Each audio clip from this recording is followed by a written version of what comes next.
क्योंकि हमने इनको क्रिया को कर्म के आधार पर दो भागों में बांटा है, अकर्मक और सकर्मक, है ना। तो अब हमें ये समझना होगा कि कर्म क्या होता है, कर्म किसे कहते हैं, है ना।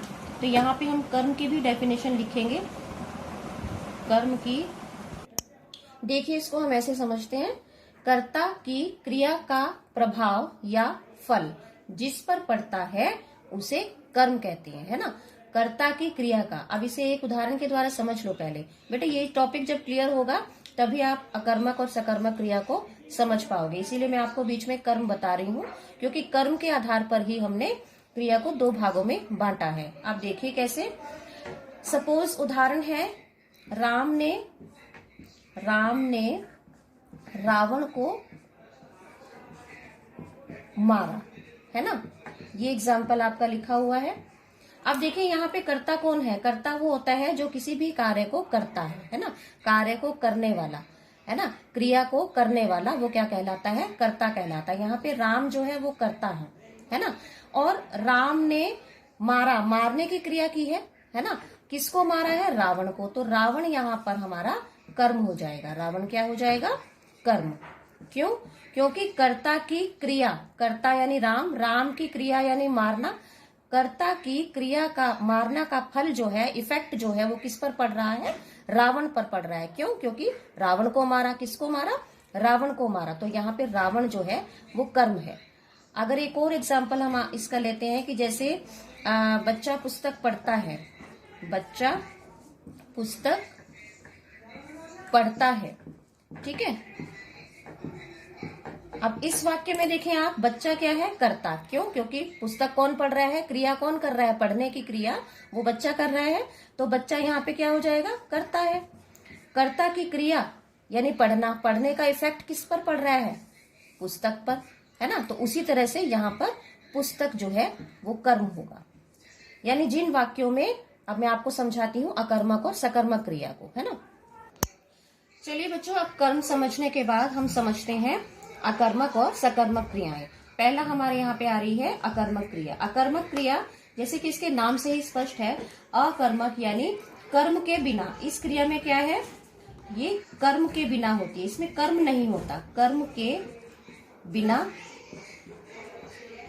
क्रिया, है ना।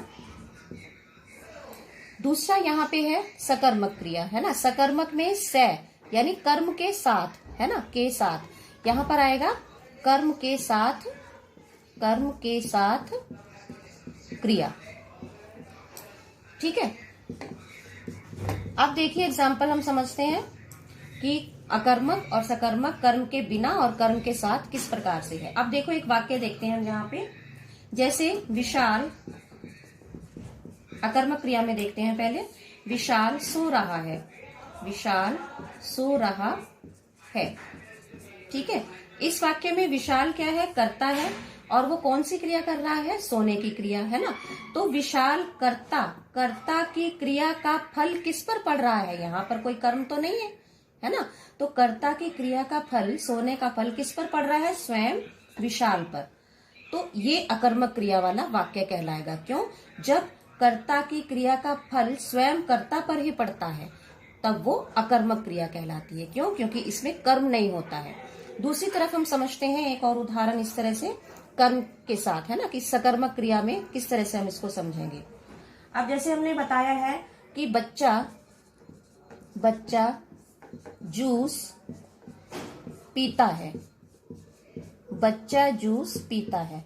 इस वाक्य में आप देखेंगे कि बच्चा कर्ता है, कर्ता क्या क्रिया कर रहा है कि वो पी रहा है, क्या, जूस, है ना। तो कर्ता की क्रिया का, ये कर्ता हो गया आपका, यहाँ पे समझेंगे आप ऐसे, कर्ता, और ये पीना जो है ये हो गई क्रिया यहाँ पे, है ना। कर्ता की क्रिया का फल किस पर पड़ रहा है, जूस पर, है ना। इफेक्ट जो है वो किस पर पड़ रहा है, जूस पर पड़ रहा है। तो जूस यहाँ पे कर्म हो गया। तो इसका मतलब क्या है कि इस वाक्य में कर्म आया है, कर्म आया है तो ये सकर्मक क्रिया है, यानी कर्म के साथ क्रिया, है ना, कर्म के साथ क्रिया। बच्चा जूस पीता है। तो इस तरह से दोनों क्रियाएं आपके समझ में आ गई होंगी।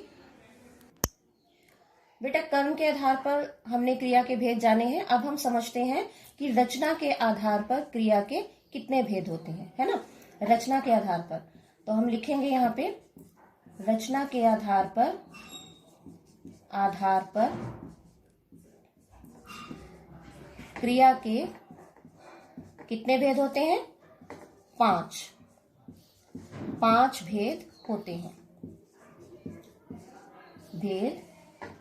हैं, किसके आधार पर है? ये रचना के आधार पर, है ना। अब देखिए वो कौन कौन से 5 भेद होते हैं। पहला है सामान्य क्रिया, है ना, क्रिया के भेद। पहला सामान्य क्रिया। सेकंड है आपका संयुक्त क्रिया, थर्ड नंबर है नाम धातु क्रिया,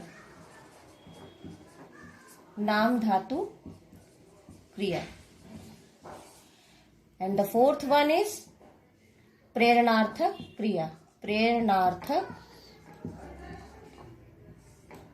क्रिया, और लास्ट में फिफ्थ वन पूर्वकालिक क्रिया।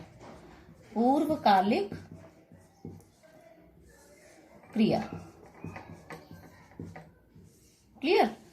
ये रचना के आधार पर क्रिया के 5 भेद हो गए। इनको हम नेक्स्ट वीडियो में एक्सप्लेन करेंगे। तब तक बेटा आप यहाँ तक का सारा वर्क वीडियो से देखकर आप उसको अपनी कॉपी में नोट डाउन कर लीजिएगा, और कुछ भी समस्या हो तो क्वेरी टाइम में आप मुझसे पूछ सकते हैं। ये रचना के आधार पर ये सारा टॉपिक हम जो है अपनी नेक्स्ट वीडियो में आपको एक्सप्लेन करेंगे। ओके बेटा, thank you, have a nice day.